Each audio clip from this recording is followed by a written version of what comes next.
a Canadian radio sanctuary podcast. Whether you own a CD player or not, you know what it is. You've probably at least seen one or heard one. Compact discs. Now, if you said CD 10 years ago, or even less, people might have said, "Oh, you mean CB." A different thing altogether, of course. The exciting new way to hear music has created a booming business. The Sony store's Eric Yap in Richmond trains the retail sales staff, one area being the basic technology of the machines. In other words, what makes them work.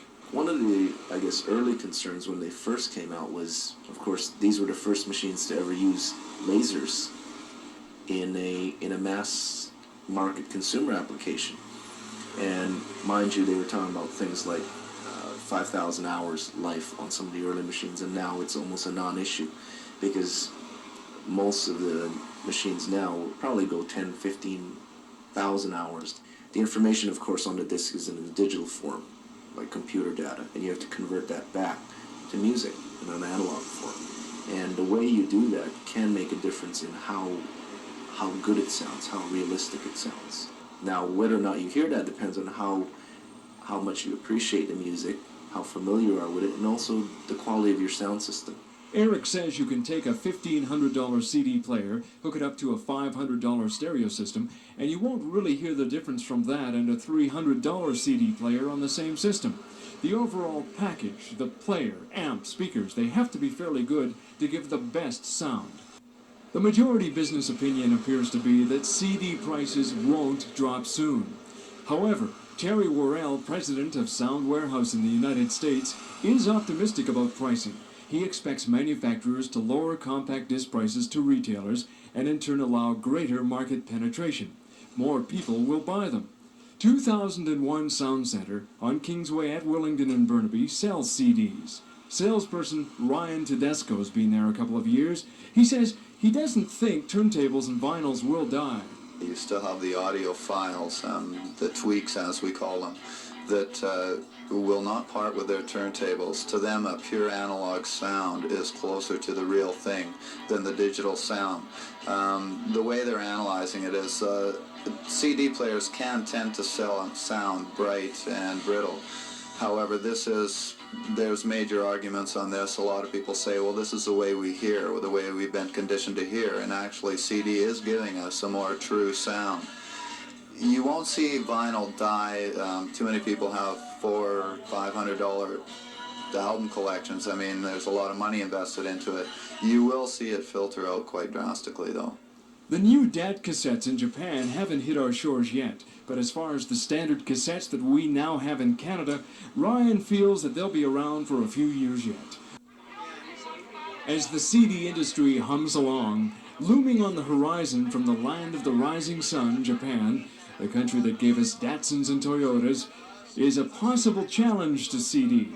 It's DAT, digital audio tape.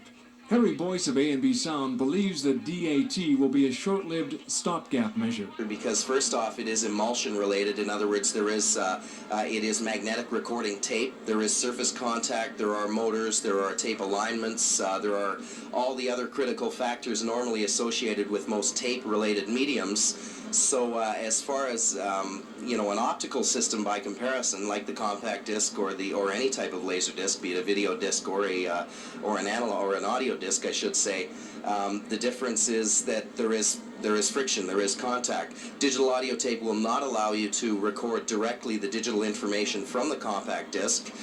It's very similar to people's queries as to whether or not you can record onto a compact disc. If there was a real need for people to have a medium of that quality to record to, then there might be a little more credibility as far as having this kind of a medium. So just imagine, in the future, you'll be able to record what you want onto a compact disc, much the same way we do now with cassettes or reel-to-reel tape. While many of us still don't have compact disc systems in our home, some get CD's finest while driving around town. CD players in cars are in their third generation, according to Ryan Tedesco at 2001 Sound Center in Burnaby. Most of the bugs have been worked out. You can get car CD players anywhere from mid-price ranges of about $300 to $400, and you can spend up to $3,000 on these units for the car. They are quite nice. They give you some very nice features on them. It's making car audio getting closer and closer all the time to pure high fidelity and the home audio. Have compact discs been around long enough now that people are actually trading in their old, quote, old CD player for a new one? Not really a lot. Mind you, when a prototype of any type first comes on the market, essentially they have to build a good unit. They have to make these things well constructed, or else it just won't take off. If they build poor units to begin with, then they'll die in the water. People aren't trading them in. Ryan feels that people who are holding off buying CD equipment because they feel that compact disc setups may not be around in a couple of years, going the way of quad, for example, he feels that they're going to be waiting a long, long time because CD is here to stay, as far as he's concerned, at least for quite a while yet. In our look at CDs, the present and future of compact discs, it's interesting to note that CDs are durable, but they're not indestructible. This according to the Sony store's Eric Yap in Richmond. But the big advantage, of course, since it's a laser read system, there is no wear and tear from actual use. Okay. Now, of course, if you don't store them properly, you throw them around as frisbees or anything, you can put big enough scratches that, yes, the CDs will be damaged and you won't be able to play them. But it's not a mechanical contact system like tapes or records. I mean, records essentially you have a diamond needle scraping through vinyl, and each time it does that, you've taken away some of the musical information that was originally there. You don't have that kind of deterioration from use in CD players. And the same, of course, with the tape contacting the heads in a cassette. You don't have that friction, the rubbing effect. Right. It's a mechanical contact system with tapes and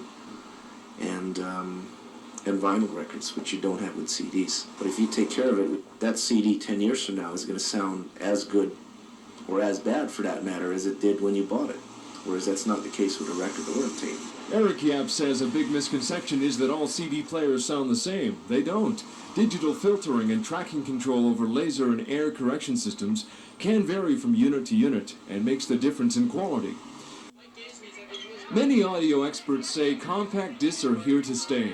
Harry Boyce of A&B Sound agrees. CDs won't go the way quadraphonic did in the 70s. Well, the problem with quad and four-channel systems was that there was no set standard among the industry manufacturers as far as, a product and different models and different concepts. The compact disc is a standard that was agreed on by all of the major manufacturers to adhere to as far as having a relative standard, so everybody's manufacturing essentially the same type of product. Now, you have different price ranges in CD players, for example. Can you give us a little outline on what you have to offer? Well, basically, we have CD players starting in the low $300 and all the way up to the thousands of dollars.